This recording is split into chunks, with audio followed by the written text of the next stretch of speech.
Canopy growth, we got to talk about this though, just very briefly as we break away from DC. This morning, Canopy Growth posted a mixed bag of earnings results, but it wasn't the numbers that ended up being the biggest driver of its stock today. It's a prediction its CEO made on its earnings call. And Cheddar's Cannabis reporter, Chloe Aiello, has the company's CEO to talk earnings and this breaking news. Chloe, take it away. Thanks so much, Brad. So as you said, Canopy Growth CEO David Klein did share a prediction during today's earnings conference call that the pot producer would fully enter the U.S. cannabis market by this year, 2021. David joins me now to discuss. David Klein, thank you so much for joining us today. This is a very bullish anticipation that you have here. It's quite bullish of an outlook. So what is it that's feeding your optimism? Well, I think it's past time that cannabis was legalized in the U.S. We're quite encouraged by Senators Booker, Wyden, and Schumer beginning to talk about making cannabis part of their overall criminal justice reform work that they would prioritize during the Senate. And so, I think that sort of momentum legislatively, I think, couples well with the momentum that we're feeling on a state-by-state basis, as well as what we're seeing from consumer and voter surveys and so forth. So a lot of momentum building for cannabis legislation to make its way through the process this year. And, you are putting a lot of confidence in this coming legislation from Senators Schumer, Wyden, and Booker. If that falls through and we don't see a path to the elimination of cannabis prohibition this year, what other avenues are you watching to secure a foothold in the U.S. THC market? And how will perhaps the U.S. Cannabis Council, which Canopy Growth just joined, play into that? Yeah, so that's a good question because we're not sitting here waiting for permissibility.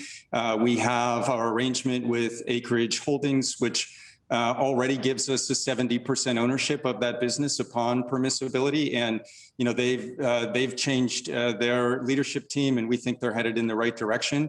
Acreage is bringing our branded products like Tweed flower and our drinks to the U.S. The flower products are already here, and the drinks are coming this summer. And so we're already getting our innovation into the U.S. We also have an ownership stake in another multi-state operator, Terracin. Now it's much smaller than our stake in Acreage, but again, it gives us some routes to market. And so that's one prong of the work. The other prong of the work is really continuing to address the U.S. market that we can address, like the CBD market, which we're aggressively going after, in particular with our Martha Stewart branded products. And then the last kind of component of that threesome is we're continuing to do a lot of real deep insights work and R&D work so that we can create products that just delight our consumers. We can do that insights work across North America. We can roll products out in Canada and be prepared to bring them to the U.S. as soon as possible. Now, I did want to ask quickly here. So as you anticipated, you could be stepping into the U.S. THC market as early as the end of 2021. That's this year. So what immediate events could we expect Canopy Growth to undertake should that triggering event become possible? Yeah, I think step one would be to actually activate our rights under the arrangement with Acreage, which would allow us to immediately take control of the business. And then we could apply our balance sheet to expanding Acreage's activity in the US, whether that be through capital expenditure and building their footprint or our M&A activity. So that would likely be step one post a permissibility event. Now, we are unfortunately running short on time, so I want to ask you one more quick question about your earnings report this morning. It's a full year now into your tenure as CEO, and profitability is on the horizon. As you mentioned, we could see it as early as 2022. So how are you going to get there from where we are today?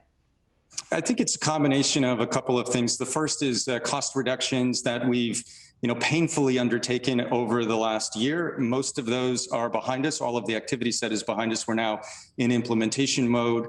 From a transition standpoint, we need to continue to grow our top line, but we've built out some really good sales execution capabilities, and we're seeing some really good results from that. I think those two things together put us nicely on that path to profitability. David, thank you again so much for joining us today. That's David Klein. He's the CEO of Canopy Growth.